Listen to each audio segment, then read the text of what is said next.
Muy buenos días a quienes participan esta mañana en el desarrollo de la conferencia titulada El proceso inmediato por flagrancia como instrumento en la lucha contra la delincuencia común y las bandas, que va a estar a cargo del doctor Juan Carlos Portocarrero Zamora. Cabe indicar que la presente conferencia corresponde a la edición número 9 de los lunes universitarios del programa El Minjus en tu universidad, que está a cargo del Centro de Estudios en Justicia y Derechos Humanos del Ministerio de Justicia.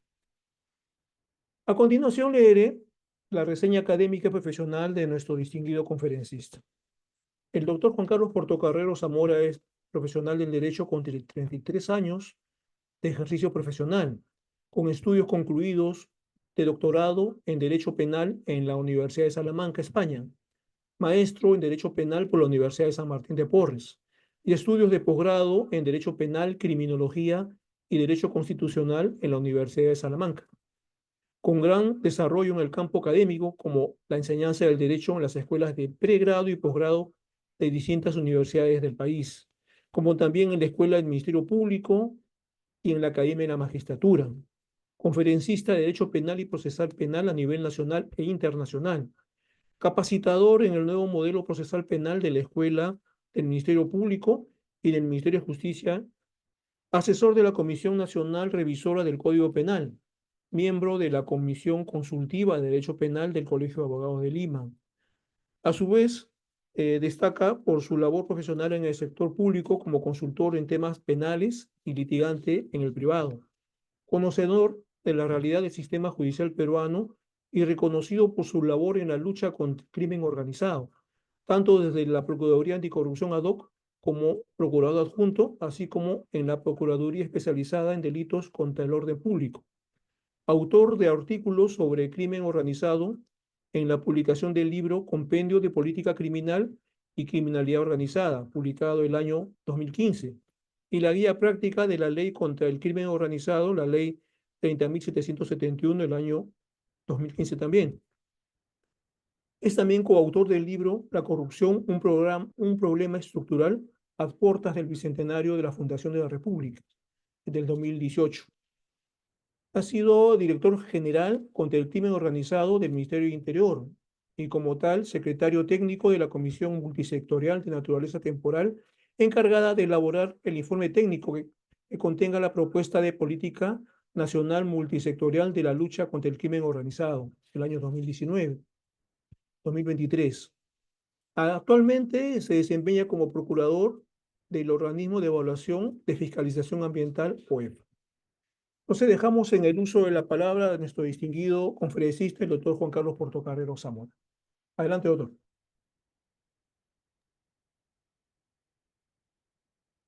Gracias, doctor Rosario, muy gentil por la presentación. Un saludo afectuoso a los que se vienen sumando a esta jornada académica para desarrollar algunos tópicos respecto justamente a la flagrancia delictiva, al proceso inmediato y a este fenómeno que en los últimos años ha concitado la atención nacional en todas las esferas, que es el incremento de la delincuencia, tanto la común como la organizada. Desde allí, la importancia de estos espacios que brinda el Ministerio de Justicia para poder plantear algunas ideas seguramente perfectibles de alguien que pretende únicamente dar un grano de arena a la discusión, ¿no?, sobre este, este y otros fenómenos que obviamente afectan la seguridad y la tranquilidad de todos nosotros. Cuando se me planteó la posibilidad de participar en estas jornadas, eh, me pareció oportuno justamente presentar algunas ideas sobre este tema. Insisto en algunas ideas porque, como digo, esta es una posición subjetiva, personal, imperfecta seguramente, pero de todas maneras que pretende de una forma bien intencionada tratar de contribuir en algo, ¿no?, con la discusión y la espera de una posible solución justamente a este flagelo. Nuestro país, con sus diferencias geográficas, presenta unos retos al Estado para poder llevar la administración de justicia de una manera eh, orgánica, sistemática, garantista, lógica, y que sea obviamente recibida como fortaleza de las instituciones que participan en lo que es el sistema de justicia y la búsqueda de la tranquilidad y la seguridad. Em, Son muchos los factores que pueden confluir en una situación este, de idas y vueltas, ¿no? Respecto al problema de la delincuencia. No pretendo solucionarlos todos, no me creo quizás, digamos, siquiera en la posibilidad remota de lograrlo, pero como dije, sí esbozar algunas ideas muy personales y compartirlas con ustedes, que esa es la idea de este escenario, de esta jornada. Y la verdad, eh, la delincuencia de los últimos años, en los últimos 10 15 años, la común y la organizada, ha sido pues se ha aumentado exponencialmente, ¿no? Y todo punto con una suerte de doble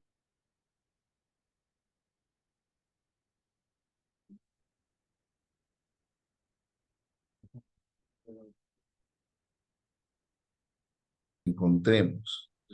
La delincuencia organizada transnacional es, tiene un hilo conductor en la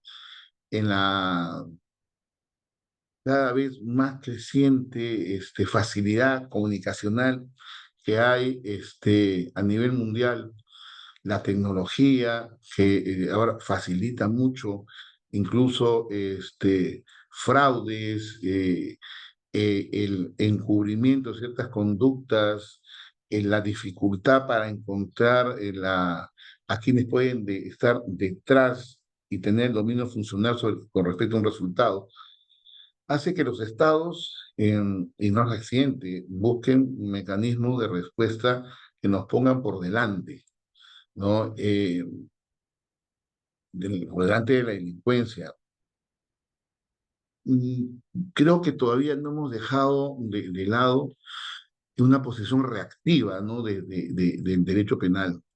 No hemos desarrollado, me parece, con el mismo ahínco que hemos prestado atención a la norma sustantiva y la norma procesal, al ya no tan nuevo Código Procesal Penal del año 2004, ya tiene 20 años, ¿no? Y las modificaciones que se han dado al Código Penal han hecho de que quizás nos encontremos frente a dos normas que tienen que conjugarse en su aplicación, pero que no llegan a esa amalgama aún dentro de una lectura sistémica de lo que es la apuesta del Estado, del Estado peruano, en lo que es la lucha frente a la delincuencia interna, frente a la delincuencia interna común y organizada, y menos aún con respecto al tema del crimen organizado transnacional. No obstante, haber suscrito el Estado convenios y tratados internacionales en donde los niveles de tolerancia a estas conductas, pues, son tolerancia cero. Eh, Hemos tratado o hemos adecuado, para no ser tampoco injustos, hemos adecuado la legislación nacional dentro de nuestra este, costumbre legislativa, nos hemos adecuado a la legislación de Palermo, con la ley 30.077, que entró en vigencia en julio del año 2014, no hemos incorporado un catálogo de delitos, pero entendiendo de que estos delitos formarían parte de lo que es el concepto de crimen organizado. Y creo que ahí partimos, y lo digo modestamente, partimos de un error conceptual, porque el Palermo se refiere a crimen organizado transnacional, y hay muchos delitos que están dentro de ese catálogo de la 30.077 que responden a una organización delictiva. Todos coincidirán conmigo seguramente en que los delincuentes siempre procuran organizarse para cometer un hecho delictivo. La coautoría, la complicidad, ¿no? Son formas de coordinación delictiva y de ejecución conjunta, ¿no? O participativa, ¿no? Dentro de cada hecho que puede estar adecuado a una tipología en el código, independientemente del bien jurídico que vayan a afectar, un bien jurídico individual o colectivo, siempre hay este, una organización de por medio. Pero cuando hablamos de organización criminal dentro de los conceptos del artículo segundo de la 30.077, en aquel entonces, entre el año 2014 y 2016, la lectura era, teniendo en cuenta que es una norma procesal, ¿cómo podemos hacer frente a esto si no hay un tipo penal, ¿no? que pueda recibir justamente este concepto de organización criminal o de crimen organizado, ¿no?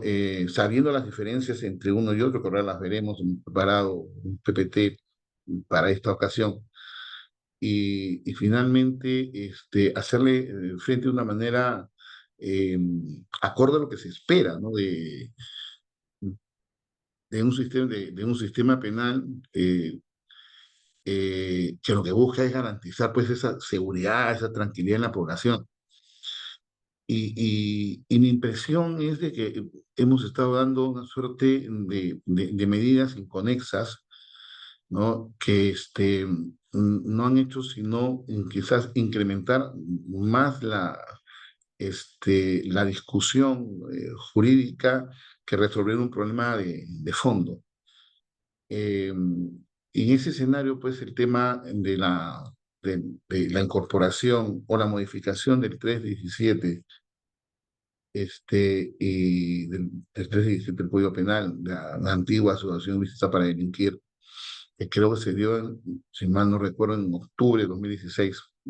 La fecha exacta no la recuerdo en este momento, pero sí fue octubre de 2016.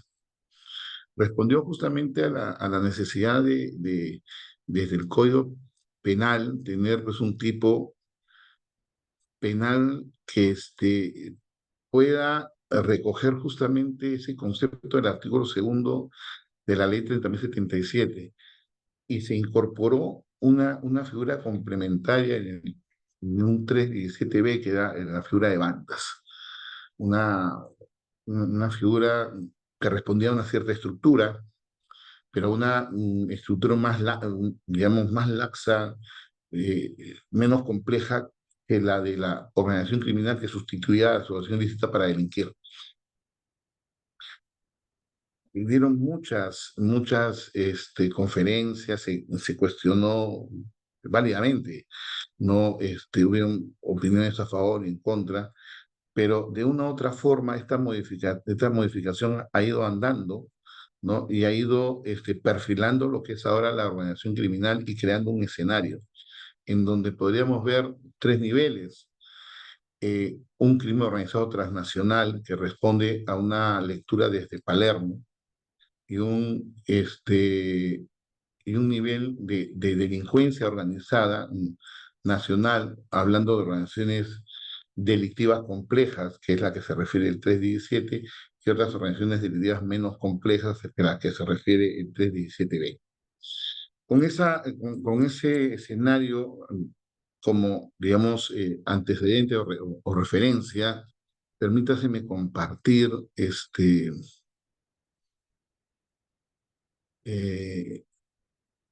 mi pantalla. Sí.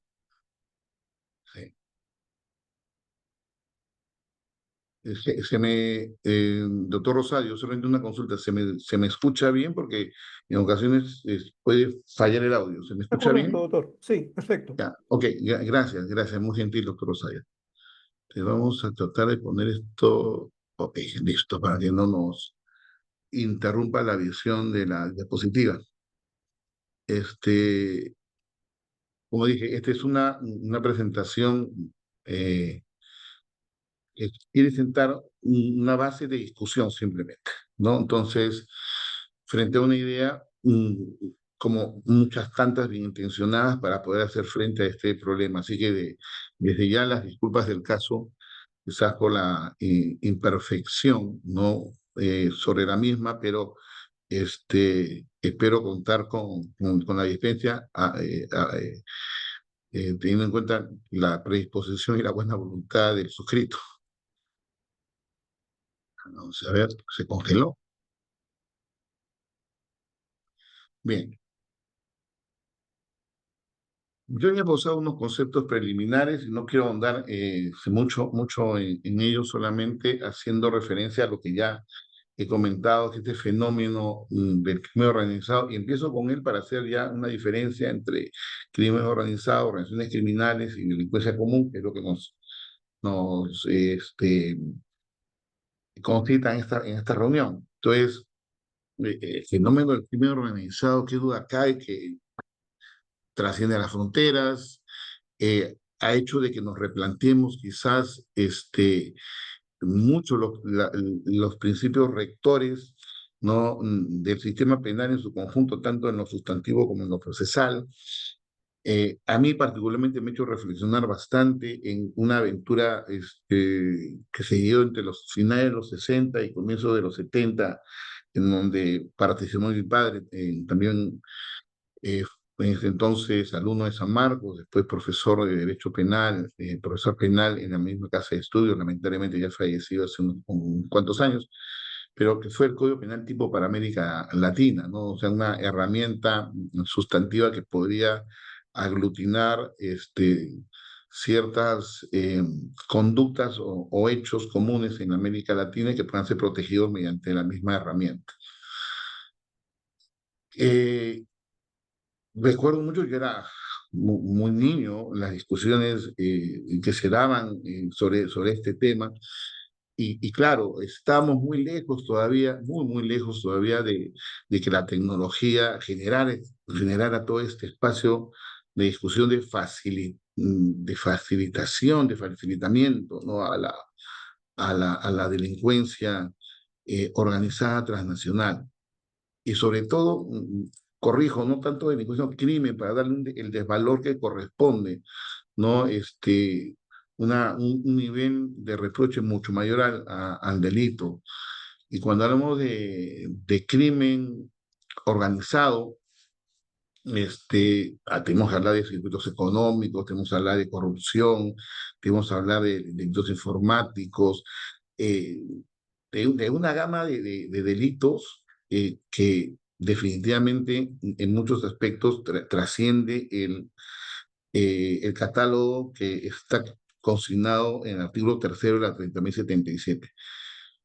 Y por eso decíamos que quizás en un primer momento hubo una lectura equívoca en donde se habló de crimen organizado y organizaciones criminales y se hizo una suerte de símil cuando en estructura es distinto, ¿no?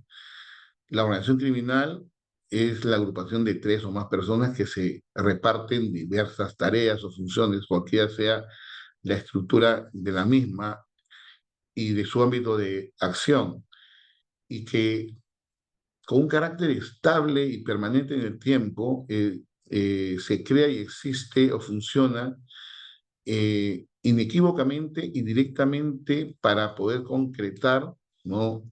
La realización de delitos graves. Por eso hablaba de crimen, para darle un nivel de desvalor mayor. Estas organizaciones criminales se encuentran motivadas por el interés de obtener un beneficio económico más allá de la transgresión al bien jurídico, tranquilidad pública, salud pública, eh, adecuado ordenamiento de la administración pública, en fin, más allá de la afectación o amenaza a los bienes jurídicos sobre los cuales directamente estas conductas que desarrolla la organización criminal están enfocadas, su interés es lucrar, es tener obviamente operaciones que le den réditos económicos, pero a partir de conductas ilícitas dentro del ámbito nacional y obviamente cuando hablamos de conductas transnacionales, dentro del ámbito internacional, ¿no? Entonces, y ahí tenemos un primer dique, ¿no? En temas de investigación, en temas de adecuación típica, en temas de actividad probatoria, eh, que quizás tendríamos que solventar sobre todo con el crimen organizado transnacional. Eh,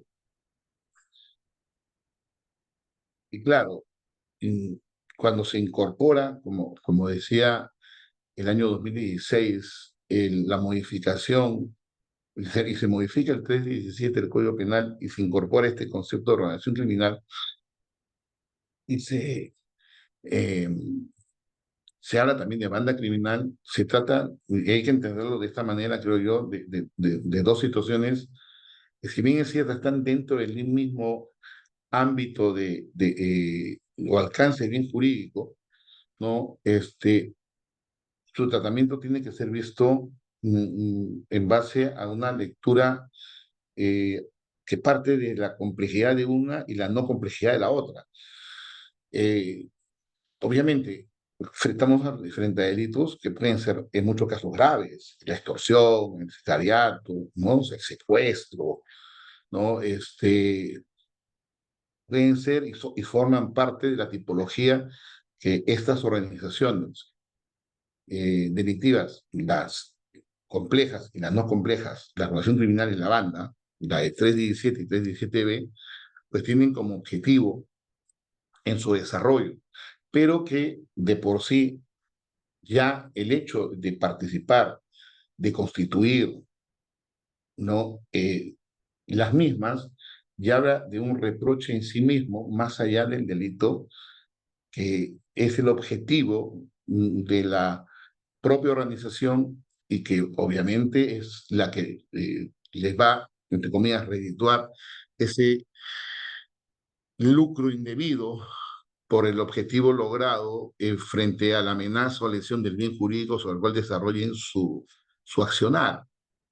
Entonces, y estas diferencias están justamente marcadas en el 317 y 317B. Pueden tener algunas eh, situaciones muy parecidas por la estructura, por las bandas, la pluralidad de agentes, ¿no? En la organización criminal hay una pluralidad de agentes también, pero una estructura piramidal, con niveles estratégicos operacionales, ¿no? Que ya hacen una diferencia y obviamente nos llevaría a una lectura procesal, ¿no? De una investigación mucho más compleja, justamente por la propia estructura, los compartimentos cerrados, estancos, que puede presentar esta organización. En la otra sí puede haber una pluralidad de agentes, pero no tiene una estructura definida, no. En algunos casos, la ocasionalidad en la participación de los agentes es marcada. Puede haber una permanencia en el tiempo, pero no necesariamente es el factor determinante. Eh, en la banda no hay unos roles establecidos necesariamente. Puede haber unos niveles de participación como los establece la parte general de la norma sustantiva, pero no ese nivel de estructura con un mando central, donde haya una capacidad decisoria, donde haya pues esos compartimientos en donde hay una financista, una parte operacional, ¿no? Que sí se ve en la organización criminal, ¿no? Y que determinan justamente una complejidad en la organización y que merecen un tratamiento de acuerdo a esa complejidad en el ámbito procesal, ¿no? En cambio, en la banda, los servicios que la banda realiza, eh, no son, las actividades no son de la misma entidad, ¿no? Que de la organización criminal, ¿no? Como dije, son ocasionales y casi en la mayoría de los casos su constitución es espontánea, no es para un determinado hecho en particular, pero por la configuración de la pluralidad de agentes, entonces se le ha dado esa nomenclatura jurídica de banda que es distinto a la complicidad, distinta a la coautoría, ocasional y circunstancial sobre un determinado hecho.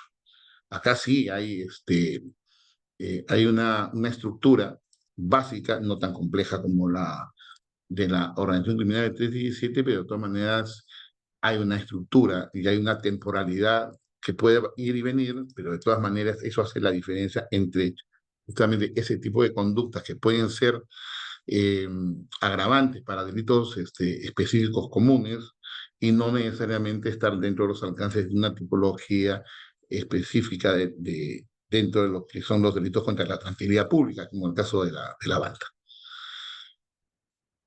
Y ahí pues vemos qué herramientas podemos tener al frente, ¿no? Eh, Vemos un proceso penal que viene desde una reforma normativa que se dio en toda América Latina, desde los primeros años de los 90, con un modelo acusatorio que quería rescatar la capacidad de investigación del Ministerio Público frente a ese escenario de investigación y juzgamiento que tenía el modelo inquisitivo, ¿no? Independientemente del tema de los principios rectores del debido proceso, que de una u otra forma están ahí las etapas del proceso no común que tenemos a partir de 2004, son bien marcadas. La investigación, ¿no? En la etapa de saneamiento procesal y la etapa de juzgamiento. Pero es en un proceso en donde secuencialmente se van sumando los elementos de convicción, se van obteniendo pruebas. Yo les digo a mis alumnos, díganme romántico, pero yo nunca dejo pensar en el objetivo del proceso, que es la búsqueda de la verdad, independientemente de que el proceso sea acusatorio, que tenga la carga de la prueba del Ministerio Público y tenga rasgos adversariales. Pero siempre yo creo que los operadores, y esto no es baladito, lo digo por algo en particular, que los operadores de justicia tienen que tener una misma lectura sobre el objetivo. Y me refiero al objetivo del proceso y del proceso dentro del contexto social, porque el proceso no busca vencedores o vencidos. El proceso lo que busca es lograr seguridad, tranquilidad y a partir de las resoluciones judiciales, pues que exista pues esta seguridad jurídica, ¿no? Y que eso genere en la colectividad tranquilidad y de que sus instituciones están trabajando de una manera adecuada y que se puedan cumplir los fines pues del plan penal constitucional, que la disminución de los índices de delincuencia, ¿no? Desde la prevención especial y esa disminución también desde la prevención general, ¿no? Pero todos dentro de la misma lógica de trabajo. Y el proceso, pues, como es un proceso desde ya teniendo en cuenta las circunstancias propias de los hechos delictivos que finalmente van a recaer en un juicio oral, luego de pasar esas etapas previas o la etapa de investigación preparatoria y las diligencias preliminares, ¿no? El control de la acusación, pues, en donde se favorece además el derecho penal premial en distintos momentos, en fin. Ya, llega algo a juicio oral después de un determinado tiempo, en los casos complejos, la investigación, este, sobre todo en aquellos de este crimen organizado, organizaciones criminales, de 36 meses, cuando se complejiza un caso, 8 meses. Entonces, ya hay un tiempo largo en donde la sociedad está pues expectante, ¿no? De la solución de un problema que genera inseguridad, intranquilidad, y que hoy por hoy ha vuelto a estar dentro del ojo de la tormenta, ¿no? Con las iniciativas legislativas que se vienen dando, independientemente de la viabilidad o no de las mismas, se está volviendo la discusión respecto justamente a este tema. Pero tenemos también un proceso inmediato, entonces, un proceso que es especial, es célere, es simplificado, que exige para su procedencia la existencia de evidencia delictiva y una actividad probatoria reducida. Eh, la simplicidad del proceso creo que marca la tónica y justamente cuya finalidad consiste en reducir las etapas procesales, ¿no? Sin afectar, ¿no? Su efectividad, y intentamos efectividad desde una lógica garantista, ¿no? De que exista la evidencia suficiente, de que exista, pues, los elementos que nos puedan llevar a una convicción que afecta la presunción de inocencia. Digamos, sí, efectivamente, acá hay un tema que está absolutamente evidenciado, de que se trata pues de un hecho que merece pues ser visto, ser planteado o incoado, ¿no? Por el Ministerio Público dentro de los formatos del proceso inmediato, ¿no? Entonces, eh, donde incluso hace unos años atrás se han desarrollado algunos protocolos desde el Ministerio de Justicia, Ministerio Público, Poder Judicial, Ministerio Interior, eh, para dinamizar algunas herramientas procesales de investigación dentro de esa lógica de inmediatez, de respuesta inmediata por parte de los operadores de justicia, que nos llevó además, como dijo el doctor Rosario, a generar quizás iniciativas de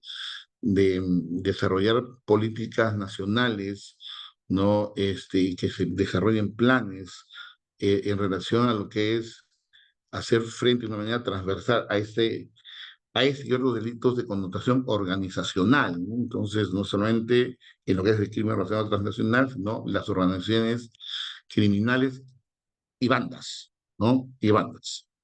Entonces, el proceso inmediato se ve pues, como una suerte de, para aquellos casos en donde, no obstante la gravedad, el caso no es tan complejo en cuanto a investigación, puede ser una herramienta, a mi entender, dúctil que tendríamos que tener en cuenta. Entonces, y ahí empezamos ya en lo que es digamos, la propuesta, el suscrito.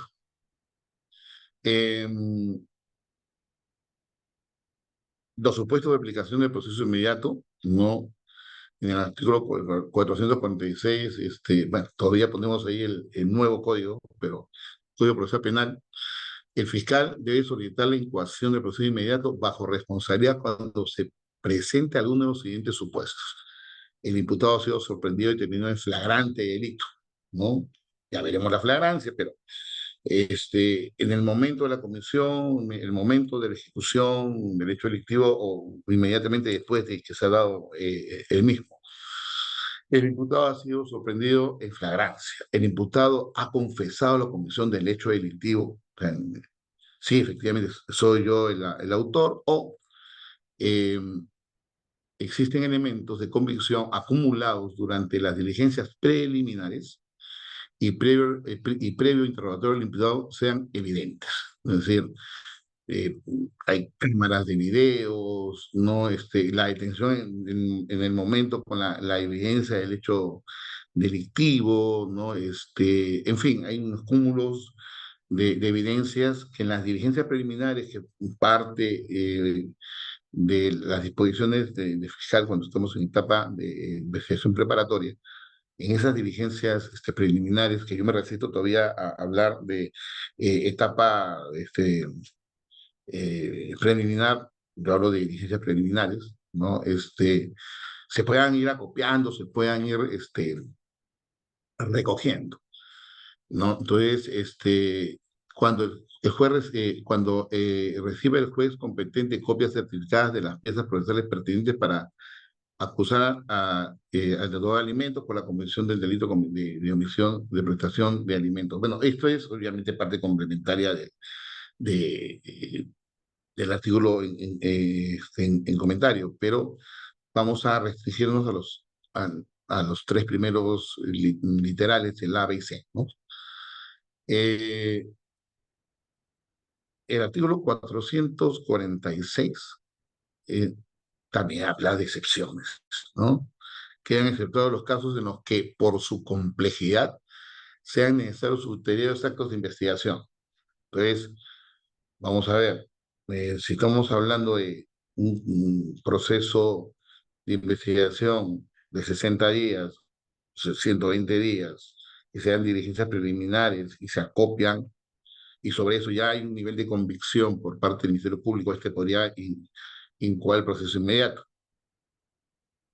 Pero en otros casos, en donde, por ejemplo, detectamos a partir de ello la participación de una banda y que en uno de sus integrantes o algunos integrantes podrían formar parte de una organización mayor, ¿no? De una estructura más compleja, obviamente no vamos a estar dentro de las posibilidades de un proceso inmediato. Entonces, eso obviamente formará parte quizás de la investigación de un proceso común, más complejo, se ampliarán los plazos de investigación, ¿no? Se verá si se declara complejo, en fin, está la mecánica procesal abierta para las alternativas que se puedan presentar, pero el hecho es de que si tenemos una evidencia contundente de manera inicial y hay una conducta flagrante por medio, digamos, tenemos ya dos elementos que están en la posibilidad de que el Ministerio Público pueda incoar el proceso inmediato. Y bueno, la flagrancia delictiva, he hecho un comentario hace, empezando la discusión, había hecho un comentario al respecto. Eh, Esto está básicamente referido a que cuando en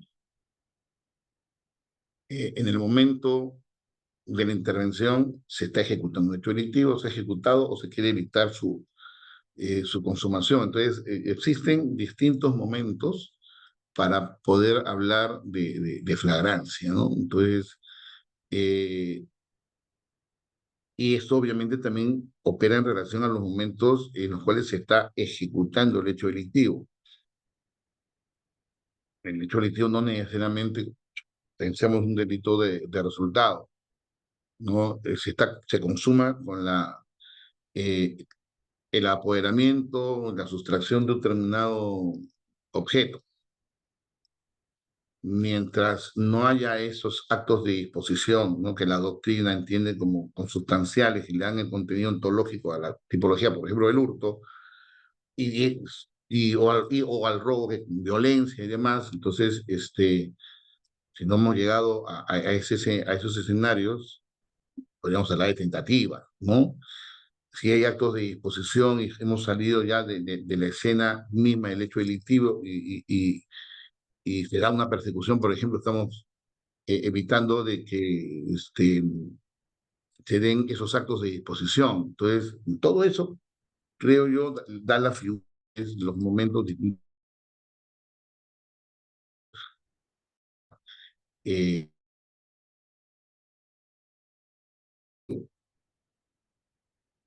eh, hay casaciones, ¿no? Respecto al tema en mención, la inmediatez que debe estar presente justamente cuando hablemos eh, de la flagrancia como tal, la inmediatez temporal, la inmediatez corporal, la percepción directa y efectiva que se tenga con respecto al personal policial que interviene en relación al hecho que se ha cometido, la necesidad urgente de la intervención, esto en la casación 553-2018 de Lambayeque, ¿no? Del año 2019. Y así podemos ir repasando también un acuerdo plenario, el 02-2016, en donde se perfila lo que es, desde la Corte Suprema, el concepto de flagrancia implica que todos los elementos para probar un delito estén presentes en el lugar de la detención, permitiendo un proceso inmediato, ¿no? Un proceso inmediato. Además, al realizar la detención se impide la continuación del delito y se protege a las víctimas. Entonces, proceso inmediato desde este acuerdo plenario 02-2016. Si la flagrancia se observa directamente y está relacionada con pruebas directas, no con evidencias indirectas o circunstanciales, videos, las grabaciones, audios, en fin, todo lo que nos permita determinar de manera conclusiva de que estamos frente al autor del hecho delictivo y que obviamente existe esa inmediatez no temporal, corporal que establece la casación de Lambayeque. Por lo tanto, sí, claro, el proceso inmediato en flagrancia es viable, ¿no? Entonces, justamente teniendo en cuenta algunos presupuestos materiales, como las evidencias que se puedan recoger, esa ausencia de complejidad. Prueba evidente, la comisión de delito y participación en el lugar, no que no genere ningún tipo de dudas, actos de investigación sin deficiencia alguna, ni actos pendientes de investigación sobre el hecho en cuestión, las pruebas que permitan la comprensión completa del hecho delictivo desde el punto de vista objetivo y subjetivo, ¿no? Y que estemos frente a un nivel de sospecha suficiente.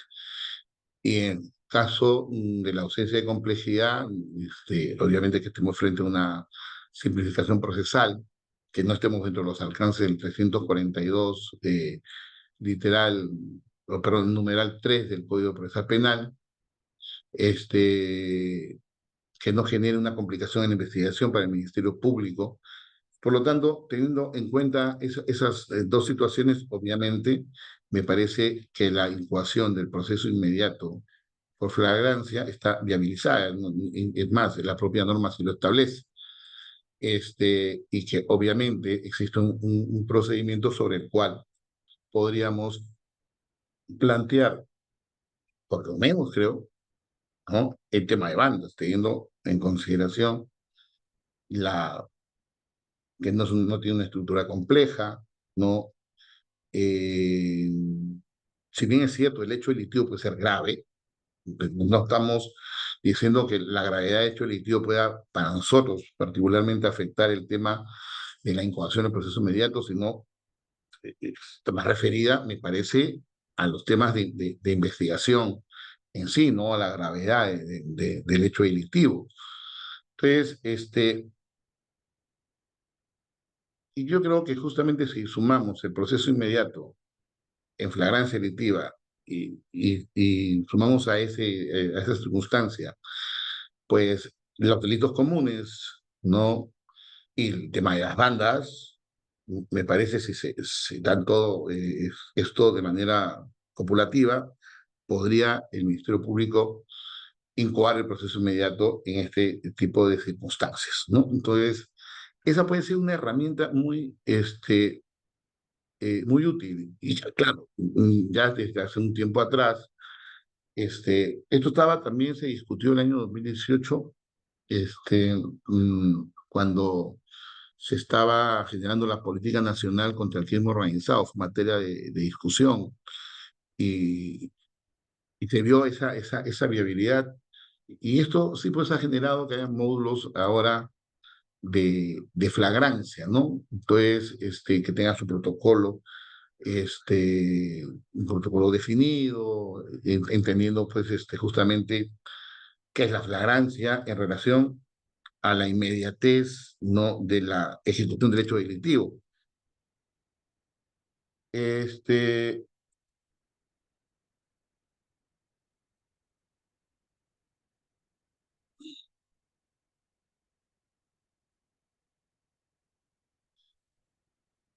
pasado rápidamente porque esos son algunas ideas para otro tema delictivo, ¿no? En donde también podría incoarse este proceso, pero lo que quería yo llegar es a esto, ¿no? Entonces, si tenemos un escenario delictivo en donde todos los operadores de justicia, y esto como conclusión, donde todos los operadores de justicia, Ministerio Público, Policía Nacional, Poder Judicial y todos los actores, ¿no? Procuradurías, defensas técnicas, ¿no? Vamos hacia un mismo objetivo. Y aquí, bueno, vuelvo al discurso romántico, ¿no? Pues, tenemos el mismo objetivo, pero sobre todo los operadores del sistema. Si la intervención en flagrancia la hace la policía entendiendo los momentos de consumación y agotamiento del hecho delictivo, cuando estamos frente a una tentativa, cuando estamos en un delito consumado, cuando estamos contra un delito agotado, tenemos las herramientas que nos permite la norma procesal para poner en conocimiento del Ministerio Público, se toman las declaraciones, sobre todo el aseguramiento de la evidencia, ¿no? Y finalmente todo eso confluye desde la intervención a la etapa que toma conocimiento el Ministerio Público, se plantean las diligencias y llega a ese nivel de convicción, pues se podrá incoar el proceso inmediato y el Poder Judicial, obviamente hay todo un desarrollo, ¿no? Temprano que podría llevarnos a una conclusión de, de, de la investigación. Pero si bien es cierto, esto es algo que todos y cada uno de nosotros lo podemos entender y conocer. La gran dificultad, creo yo, está no en la norma, sino en nosotros mismos. Es decir, en que trabajemos de manera conjunta frente a un mismo objetivo. Y esa es la conclusión a la que quiero llegar. Por eso, eh, todo este derrotero que hemos hecho desde el crimen organizado transnacional, las implicancias que tienen en lo transnacional, y que eso tiene que llevarnos a una refundación, quizás. Y estoy hablando, quizás mis colegas me digan, me lleven al ostracismo jurídico, me digan, ¿sabes qué, doctor Portocarrera? O usted eh, haga gárgaras con agua bendita porque está hablando de algún despropósito.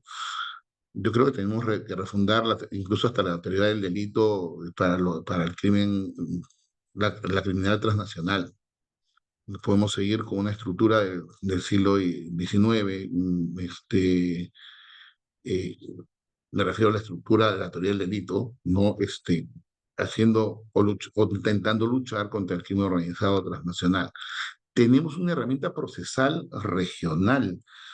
Este, ya nosotros cuando empezamos las capacitaciones sobre en ese entonces nuevo código del año 2004, y hoy aún creo que las experiencias fuera del país nos han llevado a capacitarnos en lo que es litigación oral. Esa es la mejor evidencia que tenemos una herramienta procesal que es similar para todos los estados, por lo menos de la región, que podamos identificar delitos de corte regional, que tengamos un nivel de investigación policial. Tenemos a Meripol, que es el equivalente a Europol, que no tiene que ver nada con Interpol, dicho sea de paso, un tribunal para crímenes transnacionales,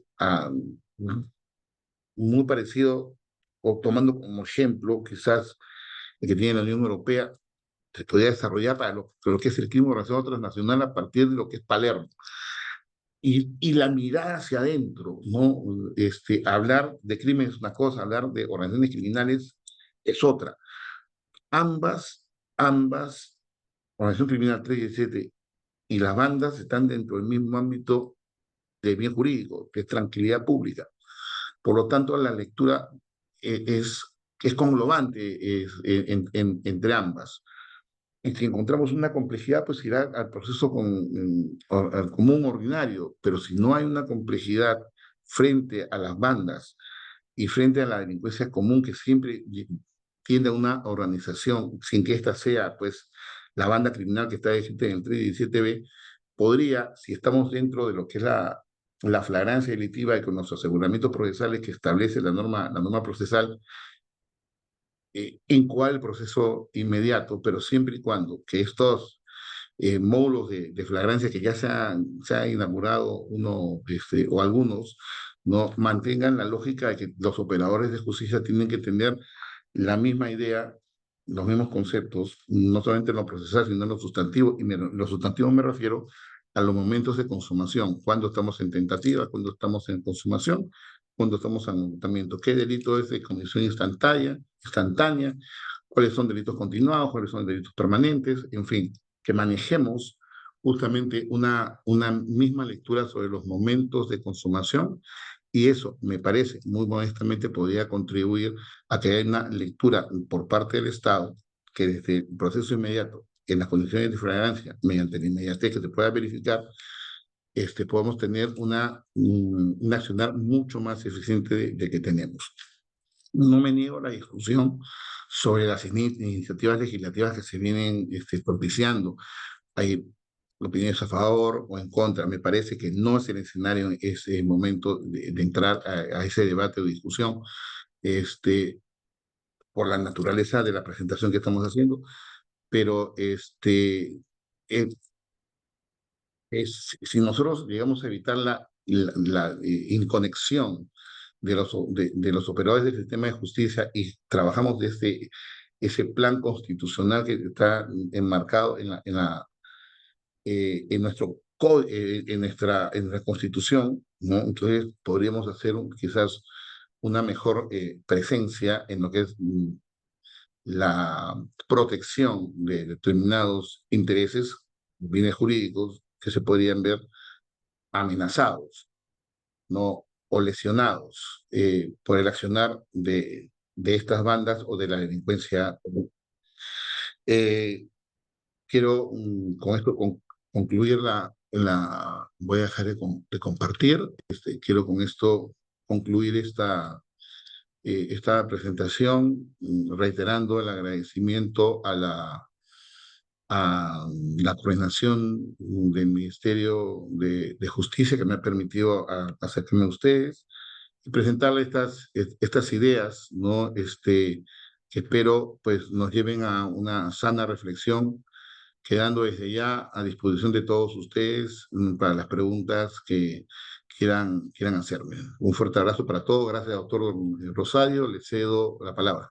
Muchas gracias, doctor Juan Carlos Portocarrero, por esta ponencia tan interesante en un momento que vivimos después de inseguridad, ¿no? Creo que estos temas van a aportar para que, pues, desde el ámbito jurídico, pues, se tomen las decisiones adecuadas, como un marco adecuado para poder combatir, pues, esta lacra que nos está asolando, lamentablemente. Tenemos preguntas de los participantes, doctor. Están en la caja de preguntas. ¿Desea usted leerlas o que nosotros la hagamos? Su micro, por favor. Doctor Rosario,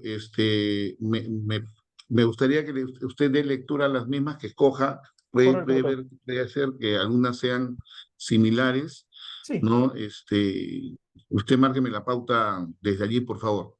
sí, correcto, doctor. Una pregunta la siguiente, dice, las bandas organizadas, se sabe que de los penales se hacen las llamadas y extorsión que se están haciendo. ¿Por qué hace poco se allanó un penal y se encontró mucho material como para procesar a estos delincuentes? Sin embargo, solo es noticia. Mi pregunta es, ¿qué se hace? ¿Por qué en los penales no hay la seguridad necesaria y hasta la policía se presta para delinquir y los ciudadanos no nos sentimos seguros?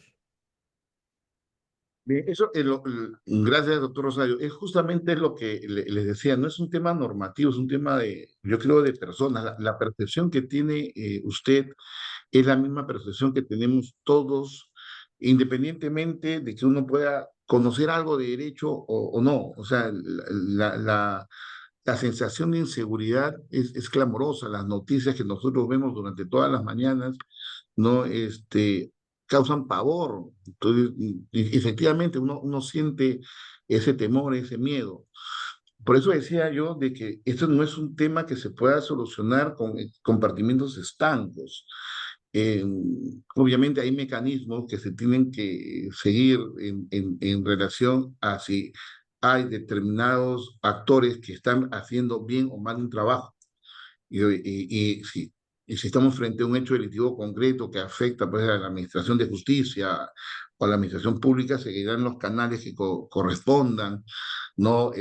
Los procesos administrativos que se puedan dar, pero claro, eso va a sonar como una respuesta vacía, ¿no? Porque en el fondo no se soluciona el problema de fondo.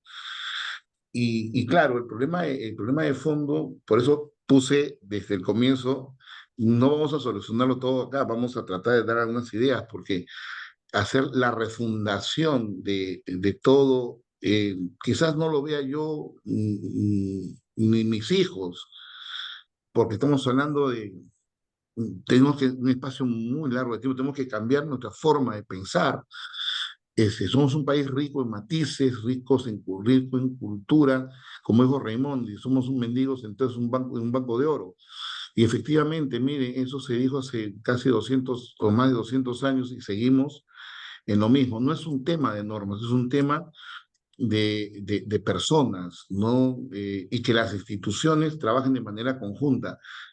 A eso puede ir mi respuesta. Sé que no va a satisfacer de todo la expectativa porque todos buscamos que de una vez cese esto, pero tenemos que empezar desde algo, ¿no? Y eso es lo que quería yo plantearles con esta ponencia. Gracias, doctor.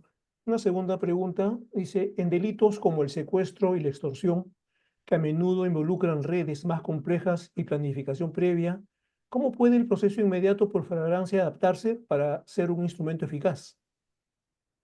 Bien, como dije en la exposición, no se trata de verlo desde la gravedad, creo yo, sino desde la complejidad. Si estamos frente a un hecho delictivo que involucra secuestro, extorsión, pero las evidencias nos llevan a que se trata de un grupo de personas que están dentro de la estructura de una banda, que es una estructura más laxa, menos compleja de la organización criminal, y se interviene de manera inmediata con todos los elementos asegurativos procesales que nos permitan tener la convicción sobre la evidencia, ya lo determinaría el fiscal, porque puede ser, ¿no?, de que esta banda responda, ¿no?, a una organización de mucho más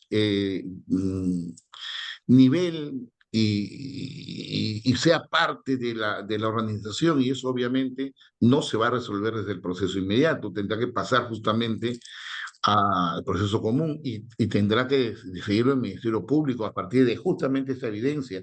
Si tenemos la flagrancia, si tenemos la evidencia, el Ministerio Público dirá en su momento, bueno, acá sí se da todo para poder incoar el proceso inmediato. Y claro, el que tendrá que determinar eso finalmente es el Poder Judicial. Por eso decía que tiene que haber un trabajo de coordinación, no tanto de coordinación porque se rompería la independencia del Poder Judicial y eso es inviable, sino de conocimiento del fenómeno frente a una misma lógica sustantiva y procesal. Pero el Ministerio Público, si advierte de que estamos frente a una situación de esta naturaleza, obviamente vamos a entrar en un terreno espinoso, por cierto, porque recientemente ha habido también una modificación normativa, ¿no? Que las diligencias preliminares están pasando a a la Policía Nacional. Entonces, ¿cómo quedaría, cómo quedaría esto? O sea, el Ministerio Público sí hace una coordinación siempre jurisdiccional de la investigación. Las diligencias las realiza la Policía Nacional, pero me parece que para no romper la estructura lógica de la norma y teniendo en cuenta la taxatividad de la misma y de la norma procesal, pero una lectura desde la Constitución, pues me parece que finalmente corresponde al Ministerio Público. Ahora, si finalmente él advierte de que pues, este es un tema complejo, ya verá, pues lo declaro complejo, me voy hasta los 8 meses o finalmente veo que es un tema que involucra una organización criminal, ¿no? y amplió a los 36 y le tendría que trasladar, correr traslado de la investigación al especializado. Pero eso se verá en su momento dependiendo de la evidencia que se pueda recoger en el momento de la intervención. Gracias, doctor. Una pregunta más. ¿Los videos serían evidencias contundentes como flagrancia? Para mí sí, si estamos dentro digamos, la lógica de que en las diligencias preliminares se pueda asegurar la evidencia, ¿no? Y se hace un levantamiento, obviamente, de esa información con las garantías que plantea la norma para el recojo de la evidencia y que ésta no se contamine y hacemos la cadena de custodia de manera adecuada, me parece que sí, es un elemento, pues, que mientras no tenga ninguna afectación a lo que es el aseguramiento de la evidencia, me parece que ese es un elemento contundente, a mi modesto entender, ¿no? Pero como digo, son postulados, pero finalmente la posición del suscrito que sí, sí, sí, debería en todo caso entenderse como un elemento contundente para poder incoar el proceso inmediato. Gracias, doctor. ¿Qué experiencias exitosas hay en otros países que podrían ser aplicados en nuestro país, dado el contexto actual que se vive en nuestro país? Experiencias exitosas, vamos a separar. Sí, hay experiencias exitosas, dependiendo también la naturaleza de cada realidad. Este, A mí me han preguntado mucho sobre la experiencia centroamericana, la experiencia europea, ¿no? No olvidemos mirar hacia adentro de nuestro país. Somos un país de más de 33 millones de personas con tres geografías bien marcadas y por lo tanto, digamos, la lectura no, de la idiosincrasia del peruano en ocasiones se marca por el territorio. No es lo mismo hablar del hombre de la costa, de la sierra o de la selva, del norte, del centro, del sur. Yo soy hijo de selvático, nacido en Lima, pero mi visión es muy amazónica, por ejemplo, ¿no? Entonces, en este país en donde somos un país en donde vivimos tantas naciones, eh, me parece que la lectura tiene que ser hacia adentro, ¿no? Las experiencias de fuera son referencias importantes, ¿no? Incluso las casaciones, los acuerdos plenarios que se han dado, ¿no? En la Corte Suprema, muchos de ellos hacen referencia, por ejemplo, al Tribunal Europeo de Derechos Humanos, ¿no? Y que es importante tener esa referencia, pero me parece que no podemos dejar de lado la experiencia nacional. En Europa sí hay mucha evidencia de que con respecto al crimen organizado transnacional se avanzó bastante a niveles justamente de investigación, pero estamos hablando de una realidad distinta a la nuestra, en donde prácticamente no hay fronteras, ¿no? En donde hay una comunicación operacional bastante fluida entre los operadores de justicia, pero eso no se ha hecho de la noche a la mañana, ha pasado muchísimo tiempo hasta consolidarlo. Nosotros estamos empezando.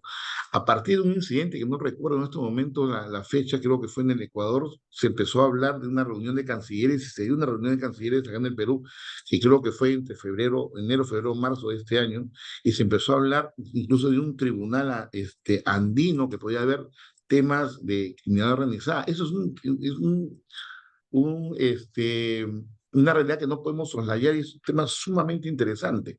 Pero como digo, en América Latina hay muchas experiencias, pero debe depender de la realidad. No es lo mismo un país de 3 millones de habitantes frente a un país de 33 millones de personas, ¿no?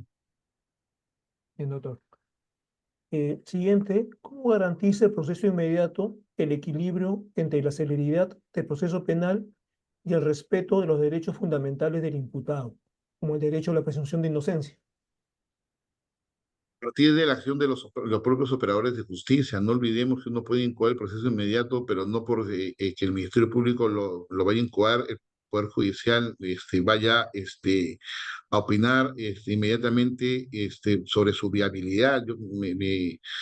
me animo a pensar de que cada operador de justicia, obviamente dentro de su rol, tendrá que cumplir la función que le corresponde, o sea, un juez resolutivo, pero también el que garantiza que exista un proceso debido, no que no se afecte pues la presunción de inocencia, que no se esté afectando lo que podría ser la posibilidad de actuar en paridad frente al proceso. Eh, la actuación ordenada, organizada, de los actores de justicia frente a una misma lectura del fenómeno delictivo dentro del país es la mejor garantía de que esto funcione. Porque si no, vamos a seguir viviendo quizás en un escenario esquizofrénico, anárquico, ¿no? Con una norma sustantiva que va por un lado, una norma procesal que va por otro, actores que no necesariamente conversan, momentos que no se entienden de la misma manera, y nosotros mismos, me incluyo, ¿no? Porque formo parte de una u otra forma de lo que es el sistema de justicia, como todos los que estamos involucrados en lo que es defensa, ¿no? Vuelvo al romanticismo. El objetivo del proceso es la búsqueda de la verdad. Pues díganme si estoy bien o mal, pero me parece que la mejor garantía es que nosotros mismos pues nos sujetemos a las reglas procesales que están establecidas y que cada operador actúe de la manera que corresponda. Pero eso no quiere decir de que no se pueda incoar, y eso es algo que le corresponde al Ministerio Público determinarlo. Dos últimas preguntas, doctor. La organización criminal presenta un eslabón de economía ilegal. ¿Cuáles serían las principales? Bueno, quiero entender la pregunta. ¿Podría repetirla, doctor Rosario, por favor? Dice, la organización criminal presenta un eslabón de economía ilegal. Ujú. ¿Cuáles serían las principales?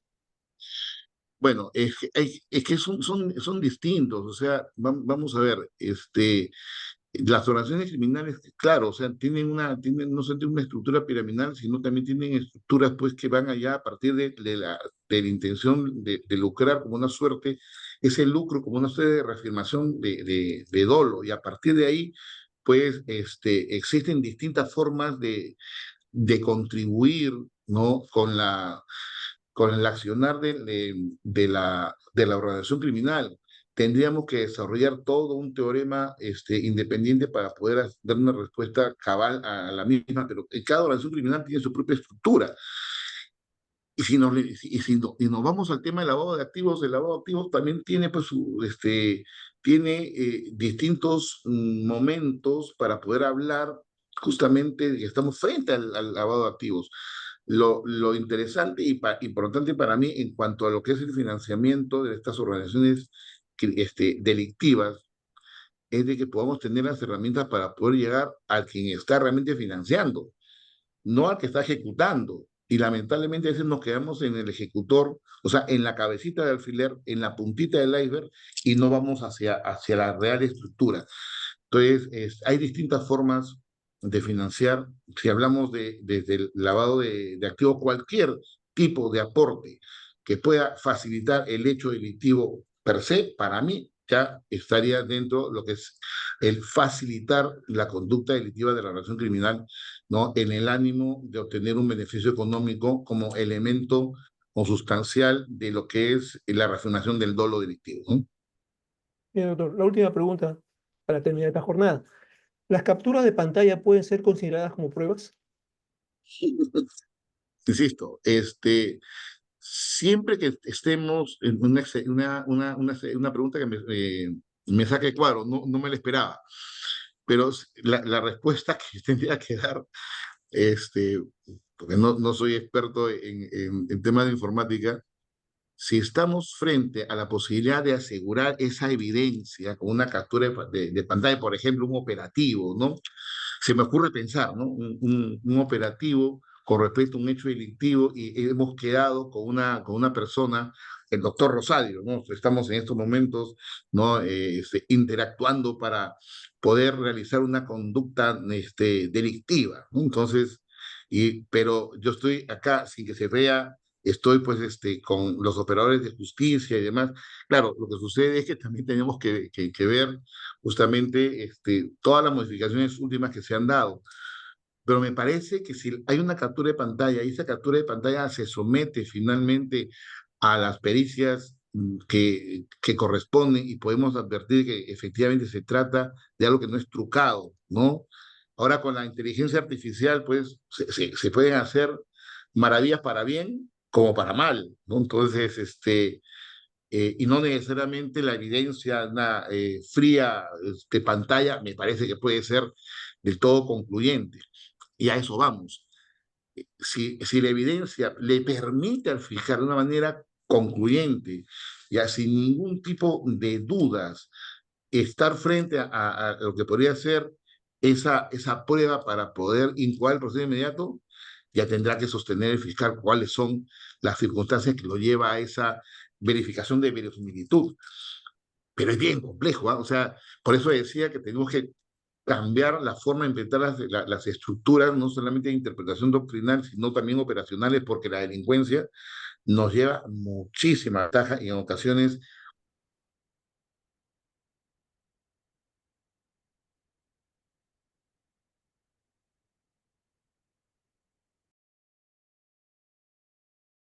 la necesidad de asegurar la prueba y que el Ministerio Público tenga esa convicción para poder incoar el proceso. Si no tiene convicción el Ministerio Público, pues el proceso inmediato no va a ser incoado, ¿no?